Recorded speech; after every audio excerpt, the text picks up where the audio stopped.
What's going on, guys? Ready for any questions?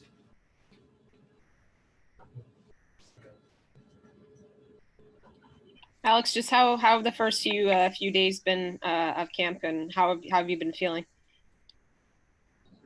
Yeah, first days have been interesting. You know, I think the protocols for COVID have gotten a little stricter since last year, so still trying to get used to that.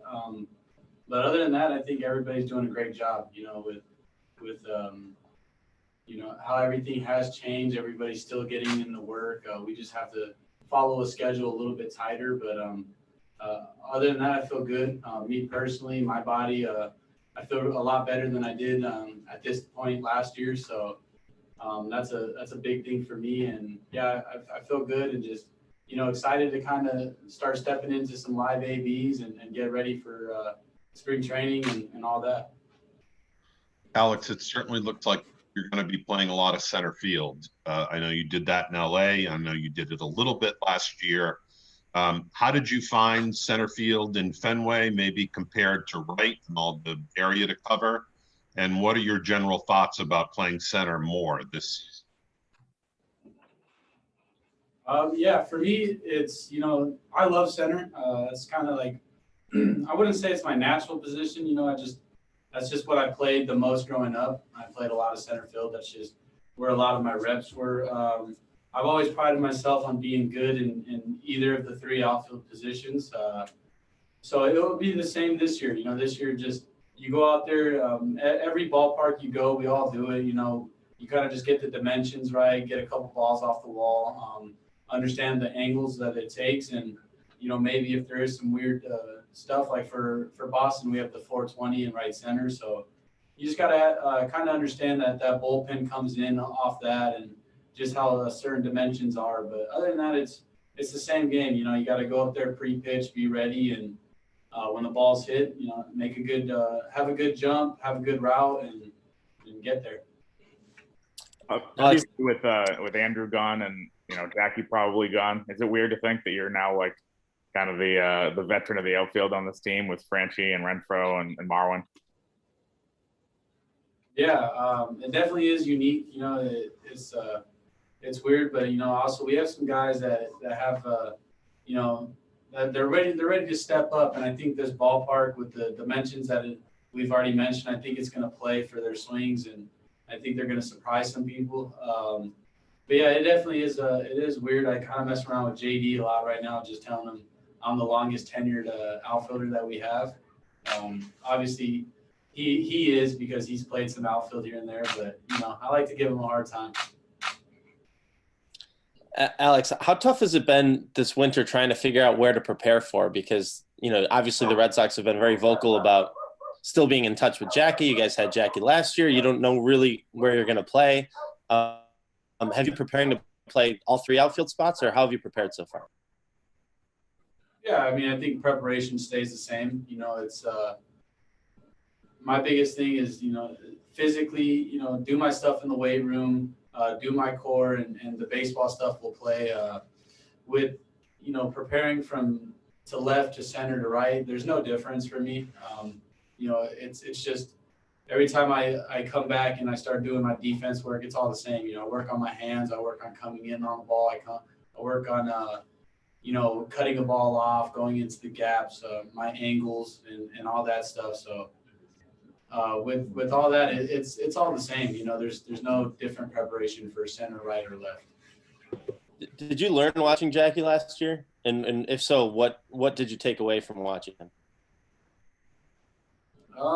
Yeah, I think it's one of those things. You have an outfielder who's extremely talented out there, and obviously Jackie is. So, you just kind of it's funny because it's like, what I learned from him is it's like I feel like our competitive edge. Like we compete against each other, and it's like that was like the biggest thing that kind of like helped me. It wasn't necessarily him telling me, hey, this you set up this way or run after this ball this way. No, it was more of just like if he gets this ball or he runs the ball down in the gap, I'm kind of like, all right, I got the next one. Like I gotta get it back on him. So I think at one point I messed with him and I said, you pulled a Luis Robert on me, where he came all the way to my position and took one of the fly balls. So yeah, really, it's just, you watch him play every day. You kind of see how he goes about it and the effort he gives. And I think it just really inspires you to give more as well. So that's the biggest thing. Hey guys, real quick, we're gonna fix the microphone here.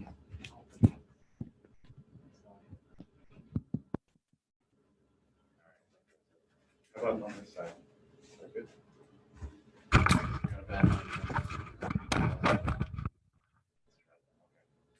All right, we can go back. Thank you. Alex Cora wasn't here when you played here last year. What's it been like, just kind of getting to know him and knowing that you're going to get to play for him this season and beyond? Yeah, AC's been great. I think so far coming in, you can see why so many people like him, and the team. Some of my previous teammates from last year were telling me about AC and telling me stories, and you can see why they gravitated towards him and why they like him as a manager. I mean, he does a really good job of bouncing around from everywhere and talking to all the guys, and making personal interactions with them as well. So I think he's been a lot of fun. I'm definitely excited to kind of, get more one-on-one time, get more time messing. Like I said, the schedule's been kind of crazy. So we got a lot of things going on in different fields, but yeah, just to see, how hard of a worker is and how much he emphasizes family and importance of us in here, and, not trying to prove anybody else wrong, not trying to make up and put numbers up for other people. It's just, play the game that you play, and, we all got here for a reason. So I'm really excited with AC and really excited to have him as a manager. Alex, the fans, the governor's announcing that fans will be allowed back in Fenway Park in Boston venues towards the end of the month and for opening day on a limited basis. How much does that excite you, especially for a guy that came here and didn't get a chance to play in front of the Fenway faithful? Yeah, I think it's going to be very exciting. Obviously it's not going to be the sold out, packed stadiums like we're used to, but just the fact to kind of open it up and get a little bit of that normality coming back in there, and just, seeing some fans, seeing some fresh faces and some genuine reactions will definitely be exciting, and will also probably be kind of weird at first too. What are the Red Sox getting in Kike Hernandez? I think you're getting a very versatile player. It's someone who defensively, he's one of the top, if not, he's definitely one of the top in the game defensively, like especially in the infield. Some of the plays he's made through the years of me being with the Dodgers and watching him, how his hands work, how his arm works. It's just very, very fast twitched and just, a lot of ground that gets covered in the infield. So for me, I think, even in the outfield as well, he's good out there too. So I think just, versatile player. You're getting a good bat. He's got good pop. Obviously runs into, some ups and downs, but everybody does. And I think having, like I said, the dimensions of the park and all that, having right center be so big and left field being so close, I think it'll play Kike to his strengths. I think a lot of balls that maybe were flyouts or to the warning track to left, or, doubles, homers. And I think when he does go oppo, he's going to have a lot of room in that right center area to kind of, run and take some extra bases. So I think I'm looking forward to seeing him and seeing how he plays and everything. I mean, he looks strong and he looks ready to go. Alex, go ahead, Julian. Okay. Alex, you found success last year, obviously at the plate, and were a huge bat to ball guy. And the age of, I guess, swing and miss and sort of guys, having this feast or famine approach. What are sort of the benefits that you have in your approach and the way you go about it, and just being just a bat to ball guy? Man, I think David Ortiz, I think I've seen something if it's not right, but I think he came out and said that, baseball is kind of boring with the homers and just strikeouts and stuff like that. And I felt that, I felt that big time. I think in this day and age, you see a lot of, people on ESPN, a lot of people just want to hype up the glory, they want to hype up the homers, the strikeouts and all that. And it kind of I think it kind of got away from how the game used to be taught, how for me, it was, you play hard, you got to be a complete hitter, and then power will come and things like that. It feels like so many people are reaching for power and reaching to, for the highlights instead of just really playing and grinding every single game. So for me, I'm just going to keep doing what I do. I'm a big bat to ball guy. Like you said, I know I have power in my swing as well. It's just a matter of, when I want to take my shots, when I want to do that. And, I think what's more beneficial in this part of my career is going to be, spraying the ball all over, getting on base, and letting some of these guys behind me kind of, drive me in, and maybe if I'm on base, I'm adding some holes to the defense and things like that, and causing some pressure to the pitcher. So for me, yeah, just, big on just playing the game, spraying the ball and just hitting the ball hard, man. I don't really care about that launch angle stuff. I don't care about all that thing. And Cora mentioned the other day that you start off your process of spring training by just hitting in the cage. What are sort of the benefits of you doing that versus, starting just on the field or something like that? Like, I mean, for me really is, I don't like to hit on the field as much. I think it's good to, occasionally see where the ball's going, see how it's flying. I think it's good. But, yeah, me personally, through the last few years I've just found that the cage does it better for me, man. It keeps my swing more locked in, keeps me, really focused up the middle, and just, not trying to lift, not trying to do anything, just hit a nice consistent line drive up the middle. And, it's just something, especially when you have velo, have a lot of guys throwing hard nowadays. I just feel like for me, seeing some hard velo in the cage is just more realistic than seeing, just nice, easy BP on the field and trying to lift. And I mean, that goes, obviously I can go out there and hit on the field and keep a professional approach and do my line drives. But yeah, I just like the cage better. I think if I do cage and BP on the field, the workload starts, increasing, the number of swings start increasing. And for me, it's just, it's going to be a long year, man. It's going to be a long year. Try to stay healthy through the whole year. And, if I'm feeling locked in and I'm feeling like I'm where I need to be and cage is enough, then there's no reason to try to push it or try to go do something just to, for people to see me do it. It's, I'm getting my work in and I know what I need to be ready for April 1st. Alex Cora was, you spoke about Kike and his ability to play the outfield. Alex talked about perhaps some games where he would start in the outfield and then move to second later in the game. That would suggest that you might be moved around a little bit, maybe starting in right, moving to center, or vice versa. Are you okay with that, or is that hard to, playing two different outfield spots in the same game? Is that unsettling, or does it not matter to you to switch up?